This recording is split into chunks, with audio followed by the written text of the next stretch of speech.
be like, I screen share saying, hey, I'll be back soon. College stuff. Have you guys watched any movies recently? I watched Spider-Man again, the newest one. Oh yeah, I like that. That's good. Good Hi, afternoon. Trevor. Oh hey Trevor. How are you guys doing? Just talking. We Seeing were how everyone's doing. reviewing. You got reviewing. Great. That's what I like to hear. 9 through 10. You were reviewing. Kind of Yes. review. That's what's been going on this past 10 minutes. Definitely. Carson coming? Do we know? Have we heard from him? No one's heard. I can I give don't him a know. call if you want. We can take a look. See here. Let's all call him. Everyone call Carson. I know. How do you guys feel about the news? Just That crazy. news, you know? The news. Yeah. Yeah. No comment? They're all just kind of like, yeah, Yeah. you know, yeah. It's just crazy to think. Carson's not picking up, which makes me think he's not joining. Okay. Well, it's a good thing we record these. Because he can come back. Tyler, I like your name. Tyler, What's my name? Loss. Oh, that was from yesterday. Got it. Okay. Is Michael coming? Michael is not coming. Okay. Michael thought he'd try it out to see if he likes it, and he decided that his review strategy is he works better reviewing on his own. So he'd Yeah. prefer to go back and watch the recordings than to actually be a part of the stuff. Okay. So he won't be here. So hopefully we were doing some reviewing and we're ready to tackle some new content. First of all, do note that there was the rubric change. We talked about the rubric changes. I plan on giving you guys a DBQ next week.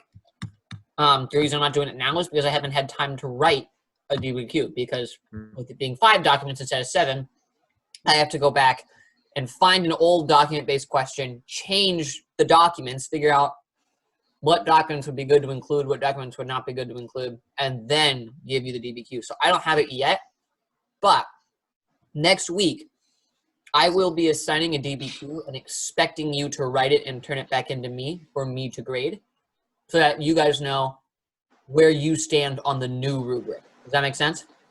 Mhm.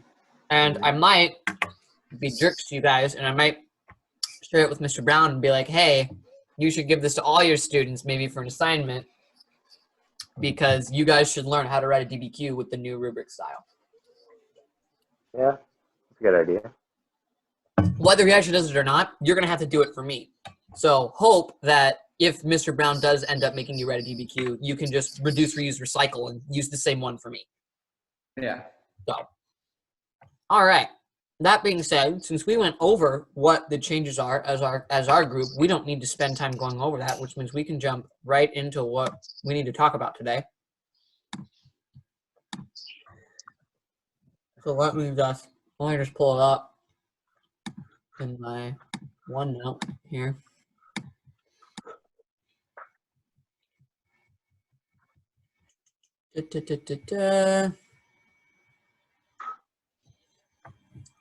Okay. Are we posting this one on YouTube today too? Yes, I'm gonna post this one on YouTube. Oh, the other thing I'm gonna say, sorry, I'm eating lunch at the same time, so please bear with me. Excuse me. Man, I lost what I was gonna say. Great. Oh, Zoom does not allow longer than 40-minute meetings, so we're definitely gonna get booted out.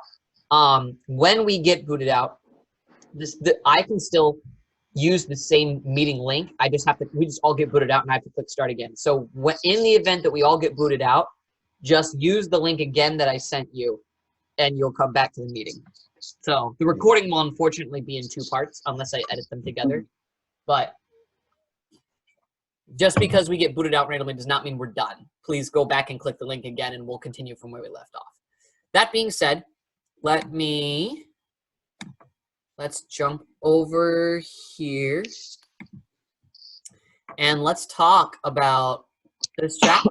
So first off, any questions before we get started, or are we cool to just jump right in? Jump in, I think. Jump in. Awesome. Well, that being said, let's talk about the French and Indian War. So as they say, it's war in the West. It's called the French and Indian War. Fun fact, it's also called the 7 Years' War. Not that you're going to know that on the AP exam. But it was also called the 7 Years' War, which is funny because it lasted for 9 years. So I don't know why it was called the 7 Years' War. But there's your fun APUSH fact for the day that means absolutely nothing. Now on to actual real content. Started in 1754. I wouldn't know so much the details of the battle that the book lays out, but I would note what the cause was and what the effect was. So does someone happen to know off the top of their head what the cause of the French and Indian War was?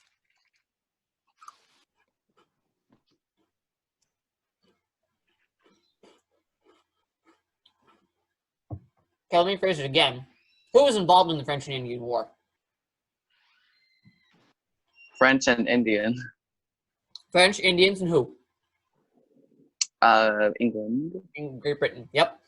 So, why would there be conflict? Keep in mind, geographically, where's Great Britain and where's France around the time of 1754? They're both kind of bumping in on each other. So, a good cause of this war is going to be over territory because they're getting close. And at this time, there's still a lot of expansion possible. And so obviously both territories are still wanting to expand their reach, and now they're clashing into each other because of where they're expanding. And then the effect, someone want to shout out a guess on what they think the effect was?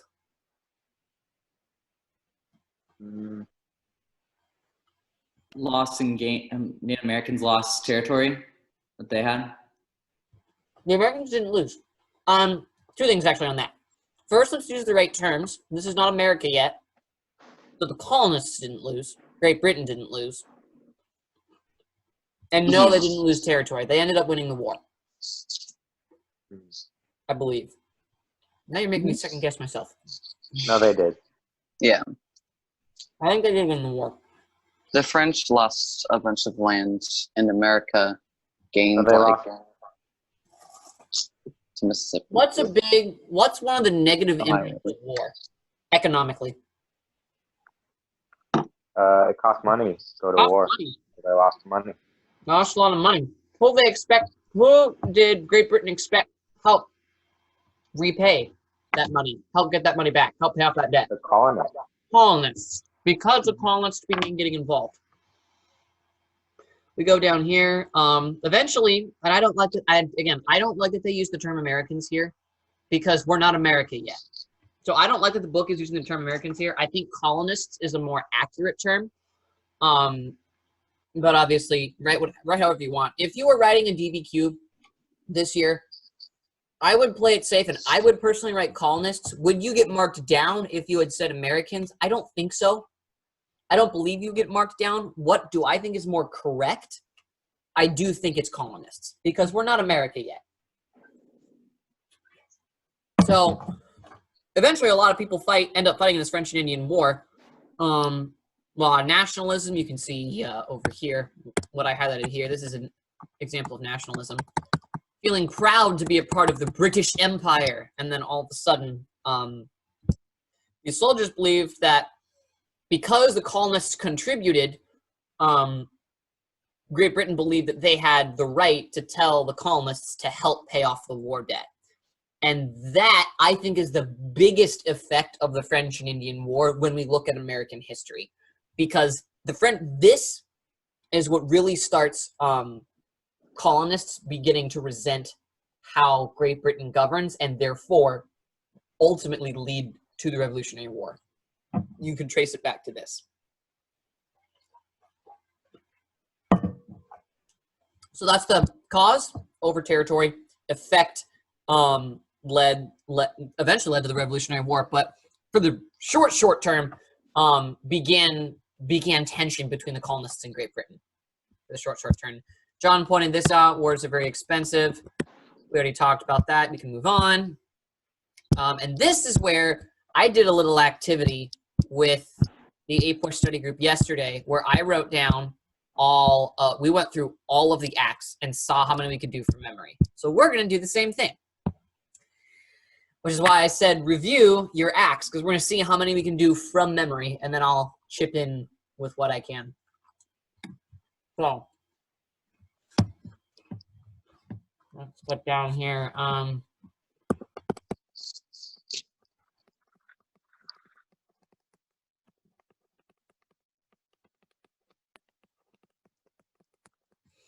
And to spare you guys reading my horrible handwriting, I will type all of this. Also, we'll just make this a lot faster.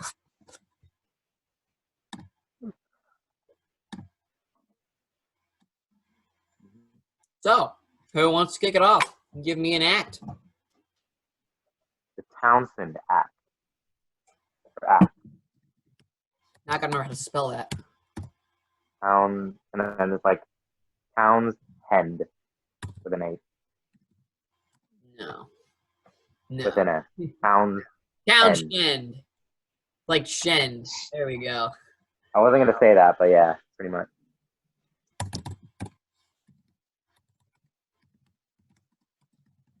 What did they do, John? You brought it up. Why don't you tell me?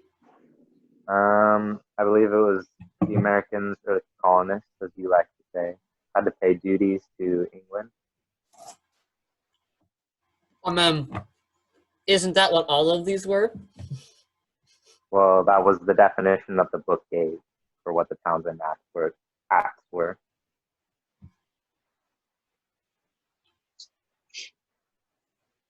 The big thing I think take away from this one, yes, John, that is the definition.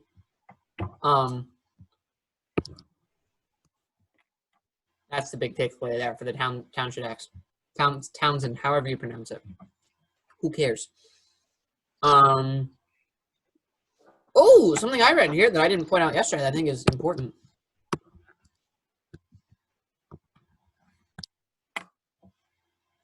That'll piss off the colonists. So basically, Townsend Acts, anything that colonists bought from British merchants were taxed. That was what this was. And that money went towards officials, British officials specifically. And obviously that pisses colonists off, especially because if Great Britain is saying, hey, we're expecting you to contribute towards helping pay off the war debt, and then all of that money goes towards paying their government, that's going to raise some questions and some suspicion among the colonists. So let's record that. So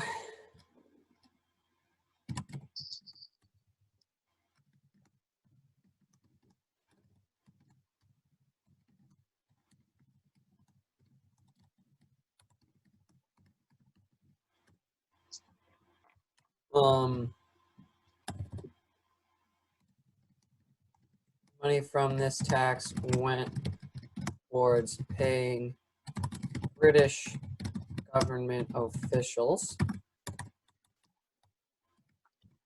which obviously is going to cause the colonists to question and lead to tension.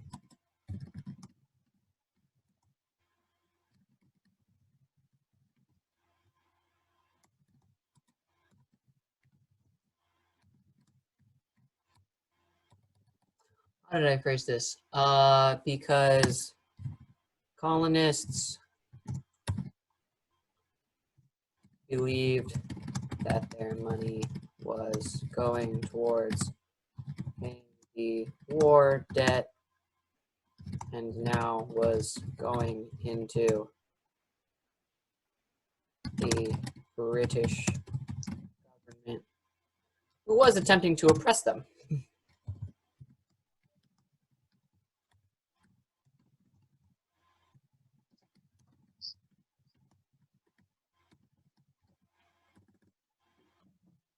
Okay. We good? Someone got another one? John, you are on silent for the next round. Hmm. Let's go with the Stamp Act. Tyler, tell me about the Stamp Act. I believe it was when the British were taxing the colonists by putting a stamp on all paper, like documents and newspapers and things like that. Mm-hmm. And the stamp was worth money or something. Mm-hmm. The easy way to phrase it, I want to get you points on the AP exam, would be it tax all paper goods.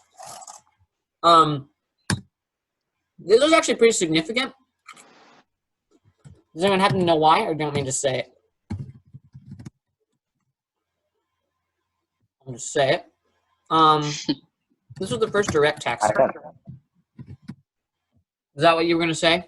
Is that what you were going to say, John? You were like, oh, No, I was saying I can't say anything. You said I'm Oh. silent. okay. Well, it was the first direct tax. Beforehand, they were all laws that required regulation that eventually led to taxing. So, like, there were taxing, but this was the first time that Britain was like, there is an official tax on these goods. That was the first time the government did something like that, where they directly targeted the colonists with a law.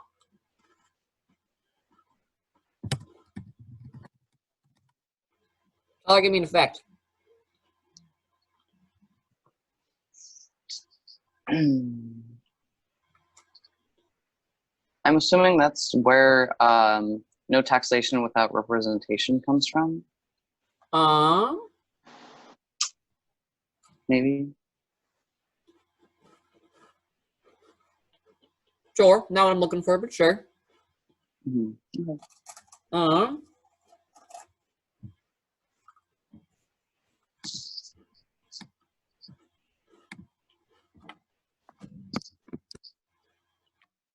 With that.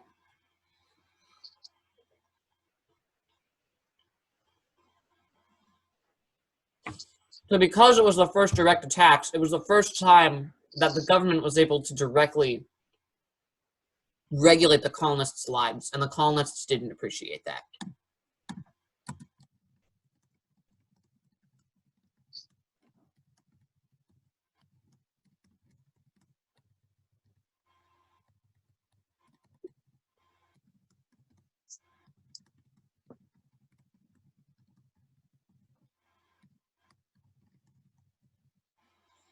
Okay. And that's what I would argue is the big effect of the Stamp Act.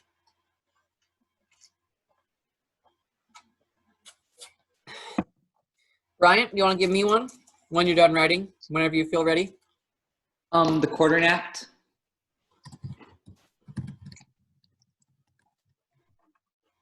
And what did that do, Brian? Made the colonists have to shelter and feed British soldiers.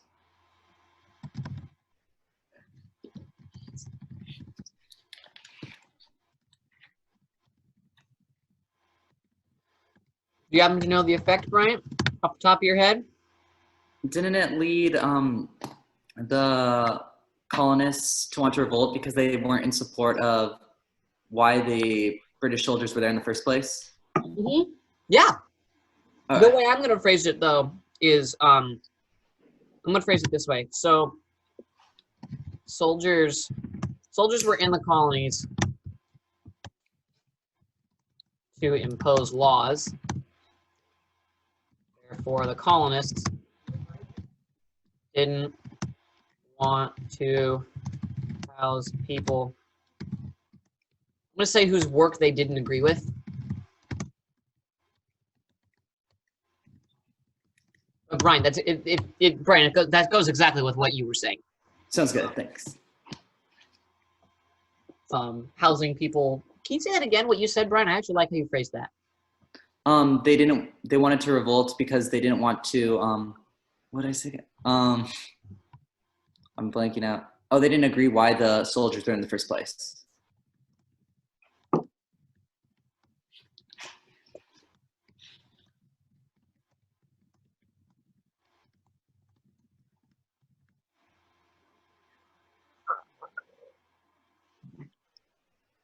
All right. Another act. Anyone can say anything. Open game. John's ban has been revoked. Intolerable acts? Good one, Tyler. Also known as the coercive act.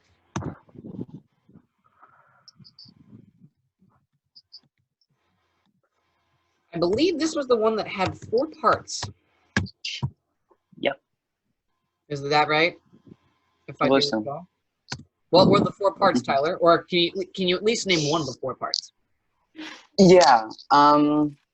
They the king at the time, I don't remember who it was, made it so that the governor of Massachusetts, maybe, or Boston, Boston's a was city, appointed by Northwest him. Massachusetts. Was appointed by, he was a royal governor, and Yep. yes. Can you do 2? Can you go for 2? Didn't they close the harbor? In which city? Or something? Boston. Yep. That would be Boston. Can you go for 3?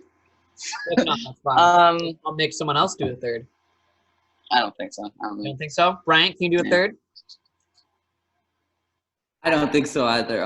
Close Boston Harbor. Yeah, I'm not sure. Sorry. John, you want to take a What's stab that? at it? Or not? Did John disappear? Looks like John's gone. Guess I'm going to have What? to do my thing and teach like I was asked to do, you know? His audio's here. We can't see him. Oh, okay. There it is. John, can you think of another effect of the Intolerable Act? Or another, like, documentation? Like there are I don't think I can. Okay. Maybe the 2 you're missing. No, I don't know. I'm going to call please don't write It that on your reinstated the essay. Quartering Act. Like, please don't say it was the Quartering Act 2.0. That is not what it's called. I'm just trying to get the idea across that it reinstated this act.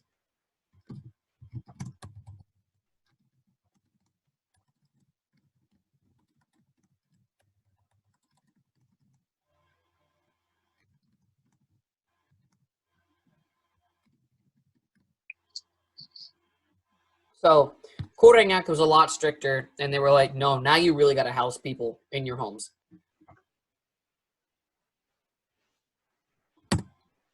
And then finally, this kind of goes on with the governor in Massachusetts. The royal governor said that they couldn't have town meetings more than once a year.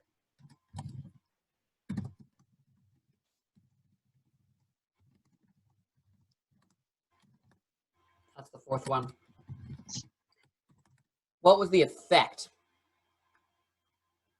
Actually, first off, we're kind of jumping around a little bit out of order, but what was the cause?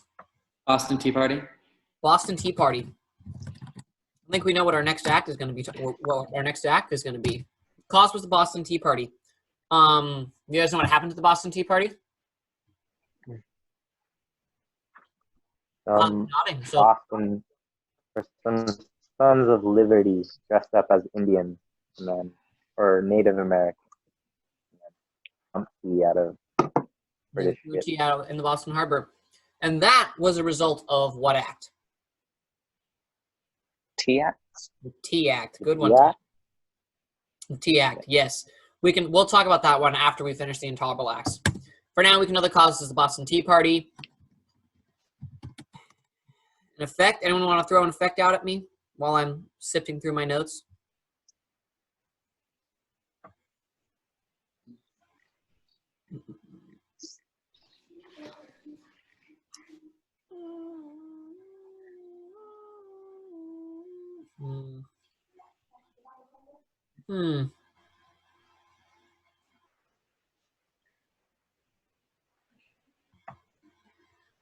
I would argue that this leads to the Continental Congress. Would you guys agree with that?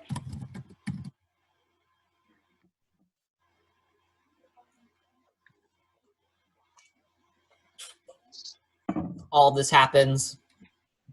They're being strict, and the colonists are like, no, we've had enough. And so then they can get together and talk about what they're going to do about this.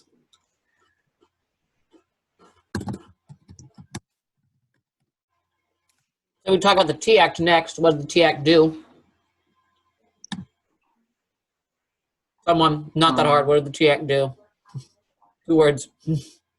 Tax tea. There you go. Okay, it's actually a lot more complicated than just taxing tea. What happens during all of this is that what it actually does is it allows the East India Company to transport their tea directly to the colonies, rather than transporting it to Britain, who then transports it to the colonies. So it saves the East India Company money because they don't have to go through Britain first, so they can take a direct route to the colonies. And it saves the colonies money because it doesn't go through Great Britain. So the East India Company can just charge whatever price they want to charge because they're not selling it to Britain, who's then selling it to the colonists. It's a straight relationship. So it actually lowered the price of tea. You think this is just a win-win situation, right? Wrong. Because the colonists actually didn't like this. I want to go back and find the words that they used here. I like how they use the word insidious here. But basically, the colonists viewed this as like the Declaratory Act 2.0. You guys remember what the Declaratory Act was? I guess we'll be talking about that next. I'm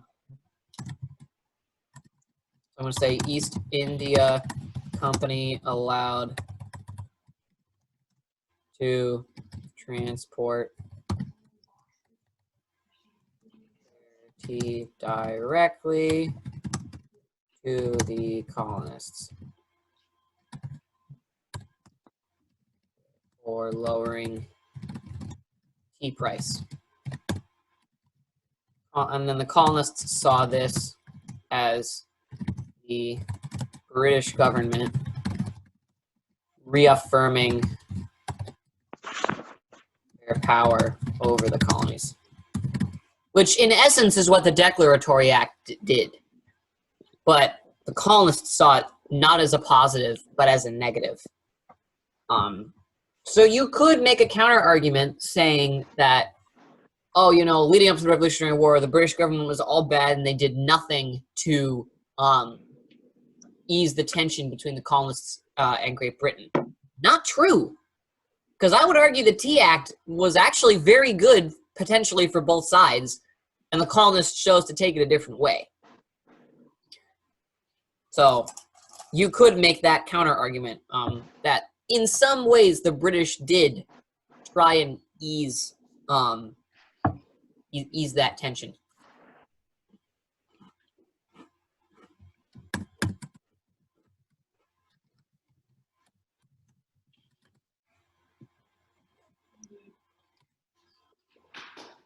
I'll just say this one because we just talked about it.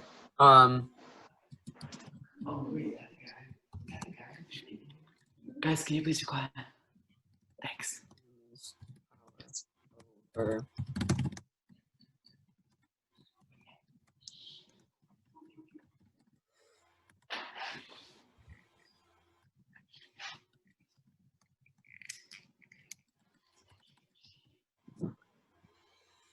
So Declaratory Act basically said, hey, we're literally just passing this act just to tell you that we have power over you. And this happened after the British government, after Parliament repealed the Stamp Act. So the colonists got all excited because the Stamp Act was repealed. But then the British government immediately responded with this, saying, yo, not so. I can come back and I can do what I want with you. Fine. And everyone went from going woo-hoo to feeling like poo-poo. Poet and I know it. APUSH rhymes, boys. And this is going on YouTube. I'm about to go down in history. Okay, I can think of 2 more. Yes, I can think of 2 more. I think we only have 2 more. Yeah, we only have 2 more. But I can think of 2 more. Anybody? Anybody have any There's ideas? the Sugar Act. Mm-hmm.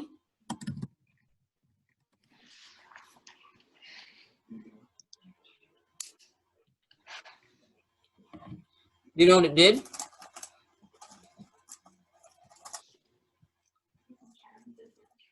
Was it Tyler that mentioned this? Do you know what it did, or are you just throwing that out there because you know it's there and you just don't know what it is? Act.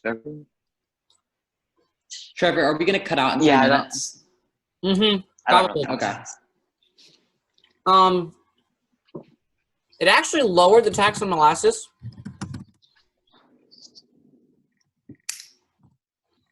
But prior to this, it was very easy to smuggle and get away with not paying that tax.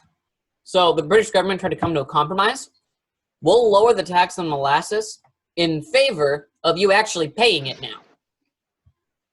And what ends up happening is what this happens is this puts regulations to make sure that this tax actually gets paid. What did I say was the big deal about this?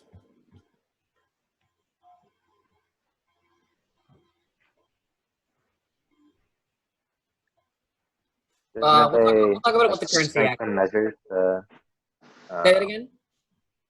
didn't they strengthen measures to avoid people smuggling in? Say that again? Didn't they increase measures to stop smuggling? Well, yes, that's what the Sugar Act did. Hmm.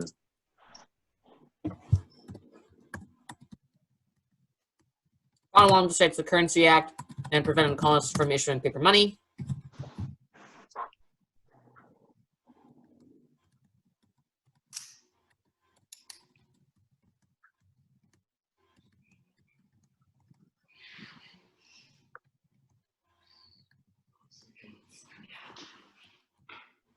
So the economy was down because they're post-war.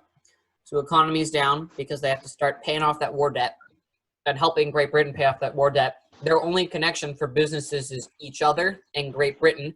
Great Britain not wanting to support those businesses so they could pay off those loans. The economy goes down. And now that they can't print their own money, they can't do anything to try and inflate the economy.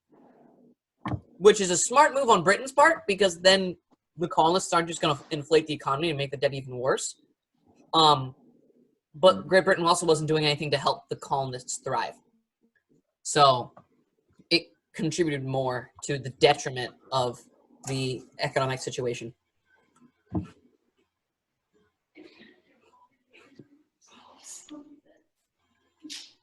So here's a list of all the acts. I'm about to move on, so if you're still writing, take a screenshot. Unless you'll be done quick. And or when this goes on YouTube, you can go back and finish writing these down. But I'm going to go ahead and move on now.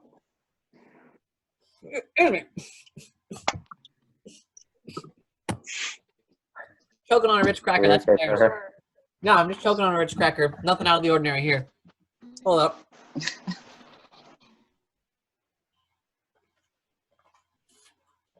Woo! All right. Moving on. I think one of the things we should talk about is the Boston Massacre, and then I think we'll be able to get out of here. No, we got to talk about Continental Congress. Then we can move on. So Boston Massacre. Mm-hmm. People died. Don't say that. Don't tell Mr. Brown I said that. He'll probably find this on YouTube and still laugh at me.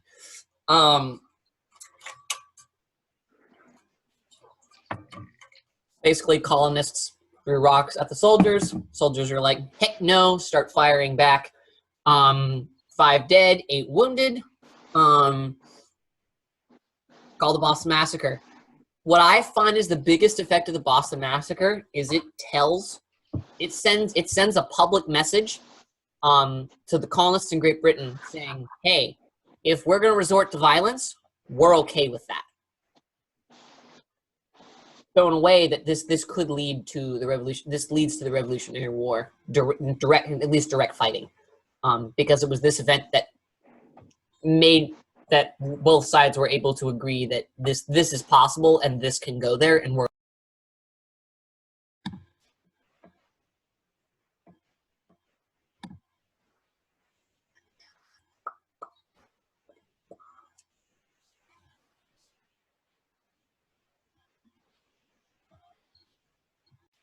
awesome. We're coming back. We're coming back. We're back. Yep. Sorry about that, guys. I said it was going to happen, but at least I hit start right away, and then you guys click back in. So thank you.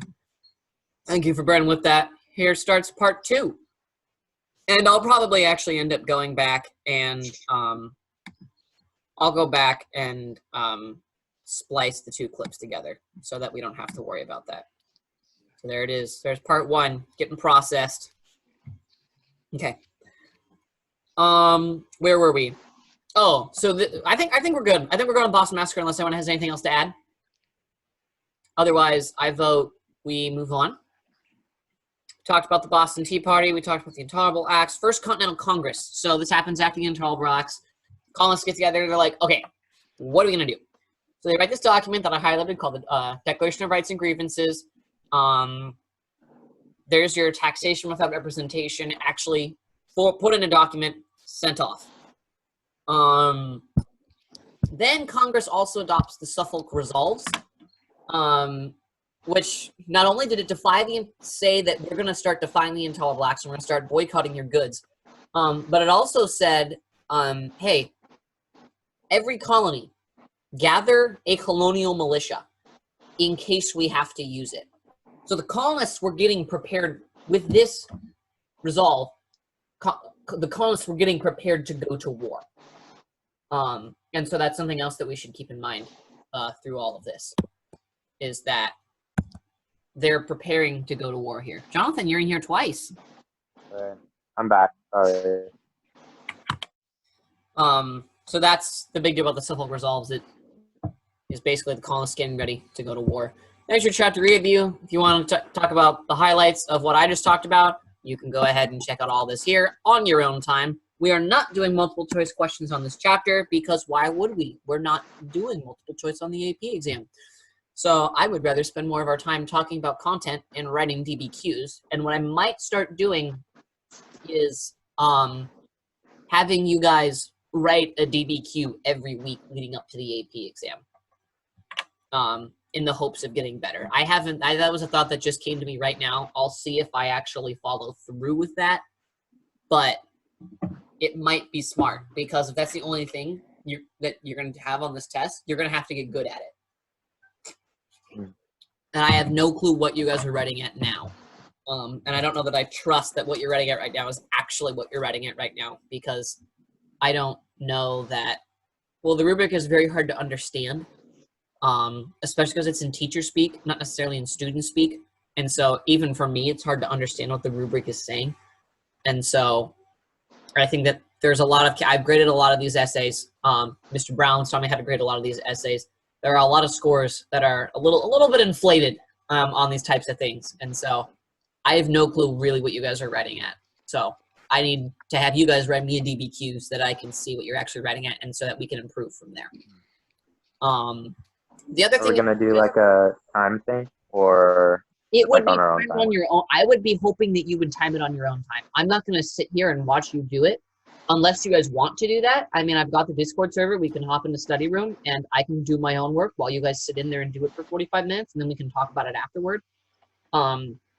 Which is another thing. If you guys want to move up to twice a week, that's okay as well. And we could spend one day of the week going through content and one day of the week working on DBQ work if you want. That's another idea. Not saying we have to do that, but that is an idea. That is not on my control, though. That's up to you guys to see if you guys actually want that. That's up to you guys to talk about. Moving on to the American Revolution. We might go to like 2:15. I might try and actually finish this chapter. I didn't finish the chapter with the study group yesterday, but I might finish it today with you guys because we had the time. So this is the start of me not taking notes. This is the start of me not being prepared. I was not prepared for this. I didn't do my prep. I didn't do my homework like you guys. I'm a bad student, bad teacher, so I'm not getting paid. But, okay. We start in Lexington and Concord. We're talking Revolutionary War now. Obviously, we're starting in Lexington and Concord. And we're going to go, basically, British come into Lexington. There's a colonial militia there. British are like, hey, get out of my way. And then the colonial army was like, and then the leader of the colonial army was like, okay, yeah, we should actually get out of the way. But not everyone in the colonial army listened. So some of them were still standing up, some of them were backing down. And then some idiot thought it would be okay to just fire a gun. And so there's your shot heard around the world. And yeah, welcome Revolutionary War. This was the, I'm going to put it in air quotes, start of the Revolutionary War. The war doesn't start until, oh, I can't remember. Oh, no. Oh, I'm going to get beat up for not knowing if it started in 1775 or 1776. I'm going to get beat up by everyone in the world about not knowing that. Someone save me. I'm looking it up right now. I think it's 1774. No, I think it's 1775.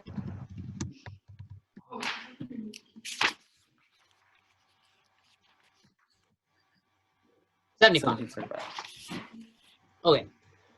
Don't mind that my Google's in Spanish. I somehow got it stuck in Spanish and I don't know how to change it back.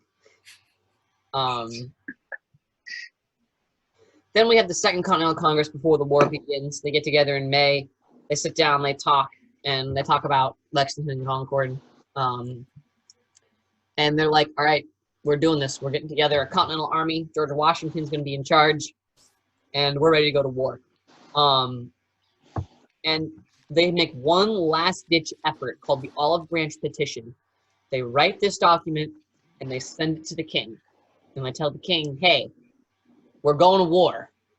But this is your last chance. Like, we don't want to go to war if we can help it. So if you're willing to change, we can just forget all this happened and move on with life. But if you're not going to accept this, then we're going to war. And the king was like, no, we're going to war. And the colonists were like, let's go. And here we go. Revolutionary War. Now, I wouldn't personally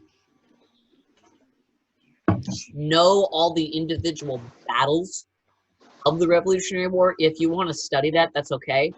I'm not going to talk about it today. So if you want to go back and you think it's valuable for your knowledge to talk about the battles, then go back on your own time and talk about the battles. I'm going to talk about the big ideas behind the war and then go from there. Before we do that, let's talk about Thomas Paine's Common Sense. It was a little pamphlet published by Thomas Paine. What I think is funny was that he immigrated from England in 1774 and then writes a document 2 years later saying the only way the colonies are going to be fixed is if Great Britain removes control.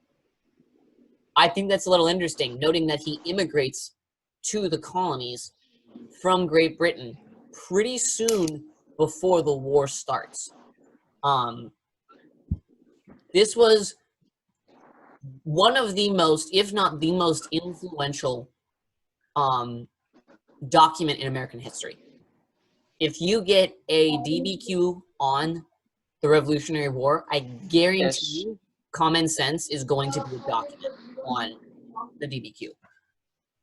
It was so persuasive and so powerful that even Loyalists who didn't agree with it still recognized that this was a big deal and this was a good document. That's how influential this was. So know what Thomas Paine's Common Sense was about and the significance behind the document. Declaration of Independence. We all know what it is. What I want to highlight here is the idea behind the Enlightenment, and that a lot of what's written in there is based on the Enlightenment. So we've got, life, liberty, and the pursuit of happiness is life, liberty, and property from the Enlightenment. So keep that in mind. The other thing that's interesting is that Jefferson says what's wrong is the king, not Parliament. He blames the king for everything going on, not the British government, when the British government is the one that's imposing all of these laws. something to at least keep in the back of your mind. That might be helpful, useful information if this even does come up on the AP exam. But you don't even know. We don't even know what the AP exam is going to be. This might not even come up on the AP. There were different reactions among people. First off, we have the Loyalists who were like, we don't want to associate with this. So Loyalists, again, are colonists that still side with Great Britain, basically. So they still believe that Great Britain should rule the colonies. So, of course, they don't give her what's going on. I mean, they do. They don't want freedom. And so they're opposed to all this independence thing. African Americans thought this was a good thing because the Declaration of Independence didn't actually specify if slaves would get freedom from this. So of course, all the African Americans were like, "Whoo, wait, we're getting freed, boys!" And what we don't know is that, well, actually, what we do know is that in the short run, there would not be emancipation for slaves. We know that doesn't come for another 100 years. But at the time, African Americans actually thought that this was going to help them and would put them on the same status as whites. But no. And the Native Americans were like, well, this kind of sucks. Because they recognize that the colonists, assuming they win, they're going to start pushing into that Native American territory and continue pushing the Native Americans back towards the West Coast. So you actually notice that a lot of these Native Americans end up supporting the British because they don't want to get their land revoked. And so if the British win, then the British will prevent the colonists from expanding westward. So the Native Americans saw this as an opportunity to side with the British. German troops are called Hessians, just so you know. And one more thing I want to talk about as all this is going on, when we're talking about this idea behind the balance of forces, the British had it made to win this war. You guys realize that, right? They had the best army, the best navy. They were teaming up with these big world powers like Germany, and they had the Native Americans on their side. They had tools, they had supplies, they had people. They weren't meant, quote unquote, to lose this war. If we're looking on those statistics alone, they should have won the war. The colonists, on the other hand, had the Continental Army, which was terribly paid, and their only real advantage that they had was that they knew the land, and Great Britain and Germany didn't. They only knew the land because they were just there. You know what I mean? They were living there. They'd been living there for 100 years, so of course they know the area. So they had that, I guess, element of surprise in a sense because they know where everything is, in a sense. Yet the colonists still win the war and become Americans. You see this idea actually later on in history. You would have gotten to learn about this if you had been able to continue past this, but I don't think you guys have gotten to the Vietnam War yet, unfortunately. But when you get to the Vietnam War, you find out that the U.S. goes up against Vietnam, teams up with a bunch of world powers, and Vietnam was in the same situation that the colonists were in. Didn't have a great army, didn't have a lot of money.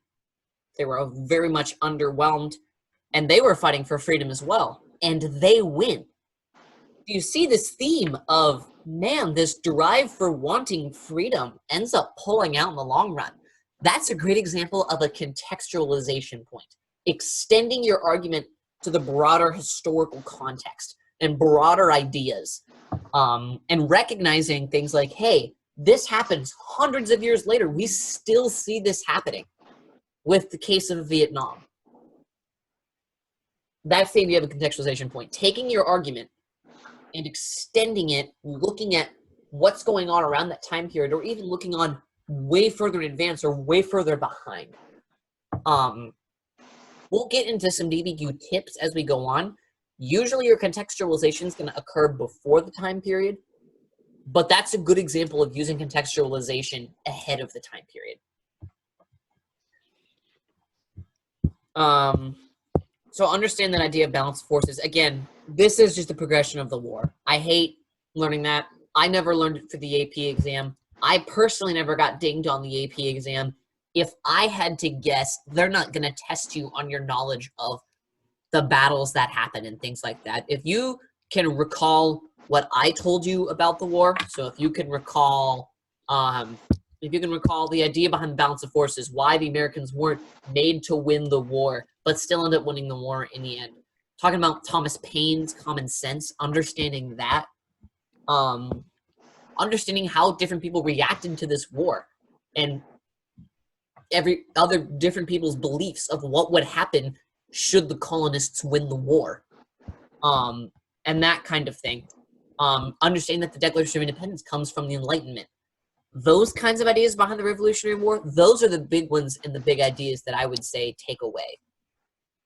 And not so much the individual battles themselves. So as we skip like 2 pages of book, we end things off with the Treaty of Paris. And this is the document that ends the Revolutionary War in 1783. Now, I'd like to get to the next half of chapter 10 actually next time, because the way I envision it in my brain is I wanted to get through the Revolutionary War and then talk about how we build up as a nation. So I'm actually going to leave us there. We're going to stop for today, and we will come back. So your homework again. We're going to do, right, a card that you guys can see. Your homework for next week is going to be finishing chapter 10. We'll talk about the rest of chapter 10 next time. And then we'll do chapters 11 and chapter 12 as well. So we're going to go pretty far. We're going to hit from post-Revolutionary War to 1820. And depending on how well I prepare myself, if I think we'll have time, I might tack on chapter 13. I will give you guys warning if we do cover chapter 13, so don't stress about reading it. If you're sitting around your house, you're bored, and you're looking for something to do, take a look at chapter 13 ahead of time. It doesn't hurt to get ahead, especially because of how quickly I'm going through this content, and because I want to hit, like, wanting to have a day to talk about the DBQ and talk about working through a DBQ prompt and things like that. It would be good to look ahead, but for now, this is the agenda for next week. It's 10, 11, and 12. And if I get all my crap together and I get a DBQ together, I get all the notes together ahead of time, and come this weekend, I'm like, okay, maybe we actually can hit chapter 13. I'll let you guys know, saying, hey, we're gonna also cover chapter 13. Does that make sense? Mm-hmm. Does anyone else have any other questions? Because if not, I'm down to say we have had a productive day and we're done. Nope. No? Awesome. So chapters 10 through 12 for next week. And keep in mind that next week I'm going to have a DBQ for you guys to write. So be ready for that. If I get it ahead of time, do you guys want me to give it to you ahead of time? Or would you rather wait till Tuesday to get it? Because if I give it to you ahead of time, I'm going to want it done by... If I get it to you ahead of time, I would get it to you by no later than tomorrow. And I would expect it done by next week. Do you want to do that, or would you rather wait till next Tuesday to write the DBQ?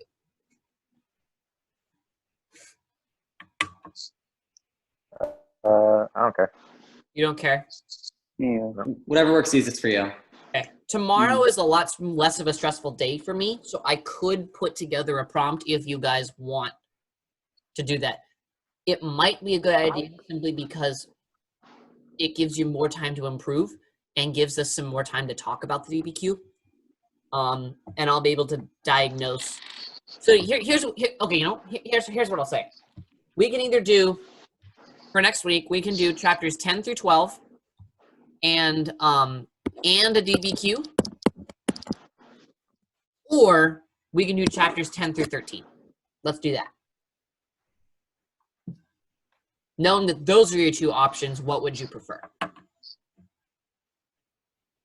So either do the DBQ or review 10 through 13. So we will do, so here's 10 through 12. This is happening next week no matter what. What I'm adding on is, are we adding on a DBQ or are we adding on chapter 13? And I'm going to leave that up to you guys because this is your AP review prep. I vote DBQ. You vote the DBQ? Mhm. Yeah, I think we need practice. Or at least I do. And how long do you think that one will take with the DBQ? Well, you know, for assuming you're timing yourself, and again, I'm not there to force you to go by the 45 minutes, so you could make it how long you want it to be. But I'm going to give you a modified DBQ question that should take 45 minutes because that's what the AP exam is going to be. It's going to be a 45-minute DBQ. Okay. And so if I give you that DBQ, I would expect you to write it. Ideally, I would want you to email it to me before the end of the weekend so that I can grade them and we can talk about it and talk about your mistakes before on Wednesday. So Wednesday we'd talk 10 through 12 and we'd talk about the DBQ, if that makes sense.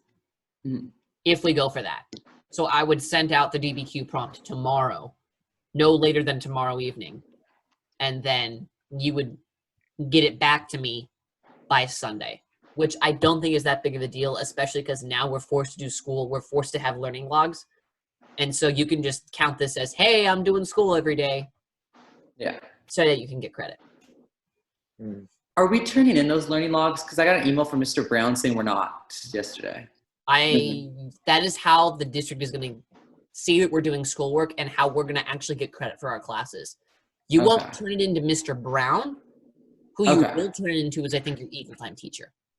Oh, he is my Eagle Time teacher. That's why I got a little confused. Oh. But I think he sent it to the our like class, so I think he probably meant the people who aren't in his Eagle Time. You won't turn in learning logs to your individual teachers unless your individual teachers request a learning log as your assignment. Like I think for choir, Mrs. Hagman is going to request a learning log every week. Okay. So for her, she's going to say, one of your assignments is going to be, you're going to give me a learning log of what you did all week. We haven't been having... Teacher by teacher basis. The basic one that your Eagle Time teacher sent you is turned into your Eagle Time teacher for actually getting your credit. Okay. And do we have to do it over spring break or no? No. Okay. This is our actual spring break. So sweet. If you don't want to do any schoolwork this week, you don't have to. But we have to have schoolwork this week and then count the DBQ for next week. If you write the DBQ for me this week, because I'm saying it's due on Sunday, I could also extend the due date to Monday and say, hey, you guys, if you're wanting it to count actually for school, or you could just front load the work and be like, hey, I'm going to do it this week, and then I'll just count the DBQ for work next week. Is that something else you can do? So maybe I'll extend it to Monday because I can grade them pretty quick. So I'll extend it to Monday, and if you're wanting to count it for schoolwork for a log. Do we have to have like learning logs for the last few weeks or just for the coming week? You only need as of now, you should have a learning log for this week right here. This next week? No, starting the 30th. Can you see my calendar? We're blocking them. Our faces are. Oh. Okay, here we go. We'll go here instead.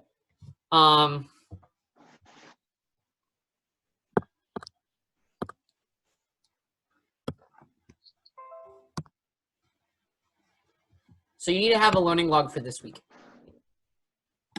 Is what at least I'm being told, is that we need a learning log to turn in for that week.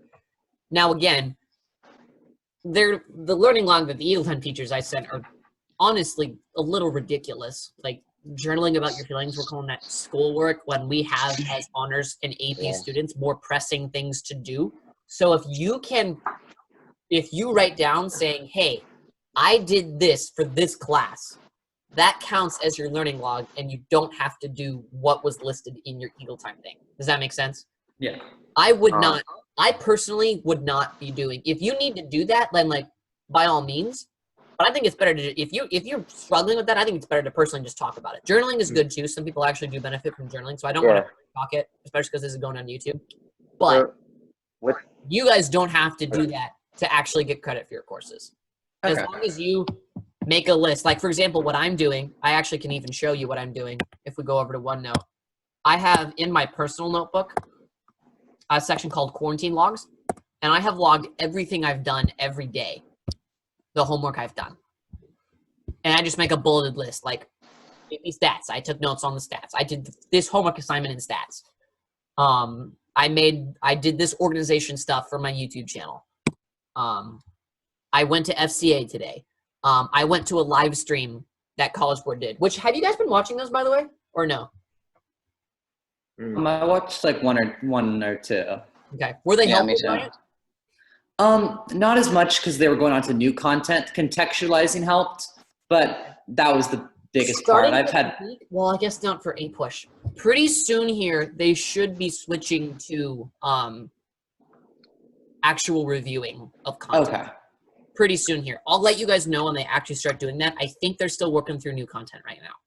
Yeah. So when they actually start going back to real review, I would more so encourage it than beforehand. Yeah. College Board is expecting that all AP students learn everything, but if you don't want to do that, I don't blame you. It's right now. It's kind of easier just to focus on the review test stuff, so you I don't get it agree. mixed. I personally agree. Yeah. Okay. No more questions? No more things we need to talk about? Mm-hmm. Awesome. Wait. With the weekly logs that our Eagle Time teacher sent,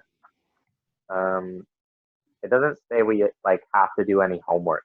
It's literally just reading, journaling, and physical activity. No. Yes, that's true. So if you want to do just that, that's fine as well. What I'm telling you is, like, I personally don't, like, do you actually want to do those things?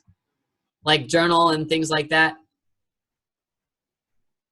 I mean, I prefer just like getting it done rather than having to like sit down and try to remember all the stuff I've done and write it down. So what I do is no. I just keep a little pad next to myself, and as I'm doing that task, I just write it down. Okay. That's the easy way to solve that. Because then you don't have to do what's in that learning log. Like, then you don't have to do the journaling. No, it doesn't require homework, but what teachers have said is that if you're in an AP class or you have pressing homework in an honors class and would like to count that as school, by all means, you're allowed to count that as school. And starting next Monday, we are getting work assigned from our teachers to do from home.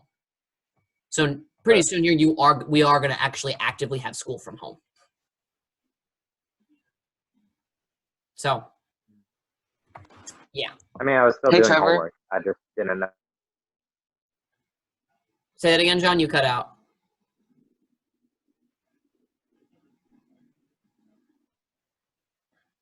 John. Well, Tyler, go ahead.